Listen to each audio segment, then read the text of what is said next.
સાહેબ ફાર્મ ચેનલમાં આપ સર્વેનું સ્વાગત કરીએ છીએ। મારો મોબાઈલ નંબર છે 73 59 59 77 77। તો સાહેબ ફાર્મ ચેનલ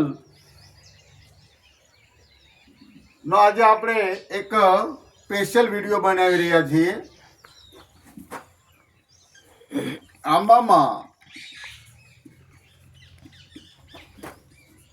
કેરી ખરી પડવાના કારણો,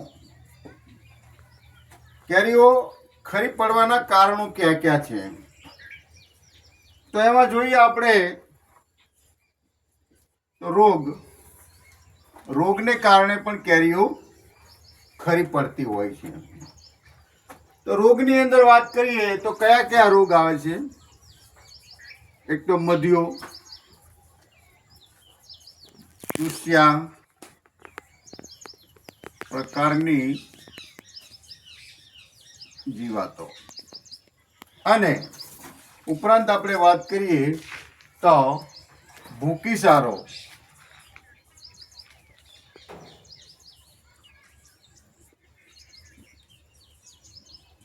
રાખોડી જેને કહીએ છીએ। તો આના માટે રોગ હોય તો એની દવાઓ વિશે ઘણી બધી વાતો કરીએ। મધ્યના રોગ માટે આપણે મધ્યો છે એની ખબર કેમ પડે તો એમાં ઝાડ નીચે આપણે આંટા મારતા હોય ત્યારે તડતડિયા કહે છે ખેડૂતો, કાન પાસે બળણ કરતો એક અવાજ આવે અને એના દ્વારા મધ્યો આવતો હોય છે। ચૂસ્યા પ્રકારની જીવાતો જે છે તો મધ્યનો ઈલાજ કરવા માટે, ચૂસ્યા પ્રકારની જીવાતનો ઈલાજ કરવા માટે, ભૂકીસારાના ઈલાજ કરવા માટે કઈ કયા આપણે પ્રયોગો કરી શકીએ એની વાત કરીએ। તો એક રીત છે ઓર્ગેનિક અને બીજી છે ઇનઓર્ગેનિક। ઓર્ગેનિક રીતની અંદર લીમડાનું તેલ છે, બેસિલસ સબસિલસ છે, ત્યાર પછી સલ્ફર છે, ત્યાર પછી સુડોમોનાસ છે, સુડોઝોન છે। આવા જૈવિક સ્પ્રે કરી શકીએ છીએ ને એની અંદર સલ્ફર ભળે છે એવું એગ્રેરિયન કંપનીના અધિકારીઓનું કહેવું છે। ત્યાર પછી ઇનઓર્ગેનિક ઇલાજની વાત કરીએ તો ઇમિડા, ક્લોરોપાઇડ, ઉપરાંત ખાસ તો લેમડા સાયપર, ભૂકીસારો પાવડર મિલ્ડ્યુ માટે સલ્ફર, હેક્ઝાકોનાઝોલ, આ બધી જ દવાઓનો આપણે ઉપયોગ કરતા હોય છે।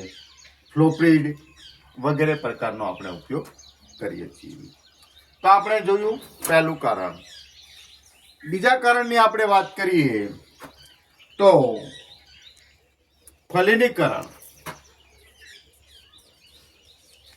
તો ફલિનીકરણ ન થવાને કારણે ઘણા બધા પુષ્પો ખરી પડે છે અને નાની સાઈઝની કેરીઓ પણ ખરી પડતી હોય છે। એની વિશે આપણે એક શોર્ટ મૂકેલો છે જે 4-5 મિનિટનો છે, તો એને જોઈ લેવા સૌને વિનંતી કરીએ છીએ।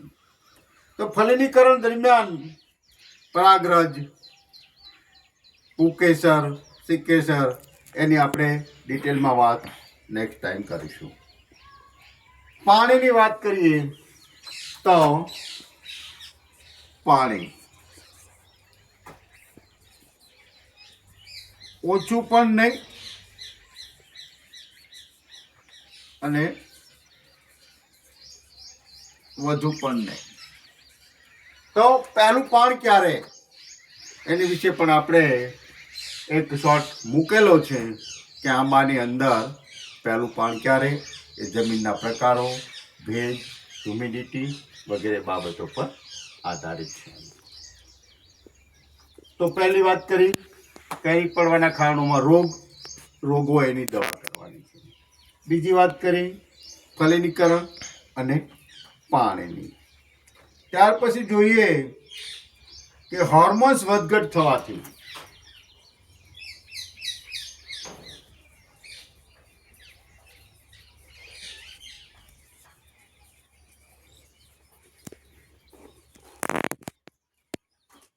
તો આપણે આની અંદર હોર્મોન્સ વધઘટ થવાની વાત કરીએ તો હોર્મોન્સ એટલે શું એની ટૂંકી વાત કરી છે કે વનસ્પતિ પોતે રસાયણ બનાવતી હોય છે.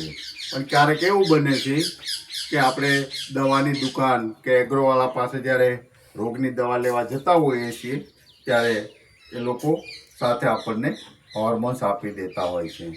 તો એ હોર્મોન્સ વધઘટ થવાથી, હોર્મોન્સ કોને કહેવાય તો બજારમાં દાખલા તરીકે કહું કે નેપ્થલિક એસિટિક એસિડ મળે છે.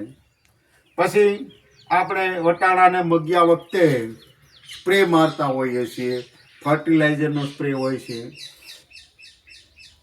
ઓર્ગેનિક ફર્ટિલાઇઝર હોય છે, ઘણીવાર રાસાયણિક ફર્ટિલાઇઝર હોય છે. તો એના ટાઈમ સિવાય જો સ્પ્રે મારવા જઈએ તો ઘણીવાર વનસ્પતિમાં એ રસાયણ ઉત્પન્ન થવાથી કેરીઓ ખરી પડતી હોય છે. હોર્મોન્સના પ્રકાર હોય છે. અમુક હોર્મોન્સ વિકાસને કંટ્રોલ કરે છે તો અમુક હોર્મોન જે છે એ ઝડપી વિકાસ કરે છે. તો કોષોનો વધારો કરવો છે, કોષોને સ્થિર કરવા છે તો એમનું જ્ઞાન હોય એના આધારે આપણે હોર્મોન્સનો સ્પ્રે કરવો જોઈએ. આની વિશેના વખત સમય આવે આપણે ડિટેલ વાત કરતા રહીશું. ત્યાર પછી વાત કરીએ તાપમાન.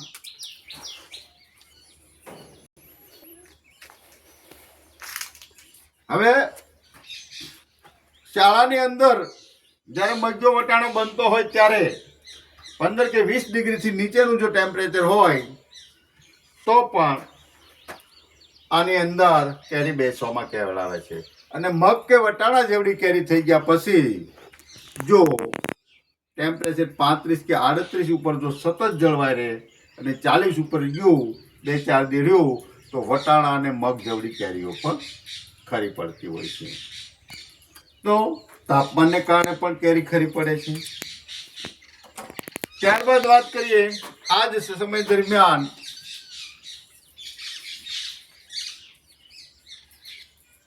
વાવાઝોડા, પવનના ઝોંટા, વરસાદ, વાવાઝોડું આવે, પવનના ઝોંટા આવે, વરસાદ આવે તો પણ કેરીઓ ખરી પડતી હોય છે. આ ઉપરાંત ખાસ અગત્યની બાબત CN રેશિયો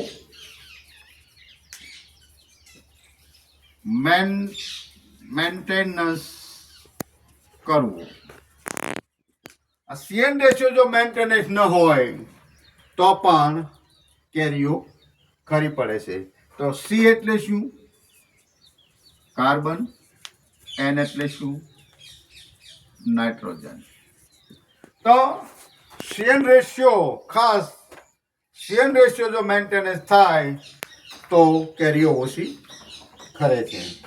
CN રેશિયો આપણે કઈ રીતે મેન્ટેનન્સ કરવો, કેમ કરવો, એ તો એક બહુ સરસ મજાના, જો CN રેશિયો મેન્ટેનન્સ કરવા ખેડૂત મિત્રો પ્રયત્ન કરે તો 99% રોગથી માંડી અને ઘણા ખરા પ્રશ્નો લાઈટ સ્પ્રે કરવા પડે, ઓટોમેટિકલી કેરીમાં સેટિંગ સારું બેસશે. હા, આમ એકાંતરા ફળ આપતી જાત હોય તો થોડું ઘણું વિચારવું પડતું હોય છે.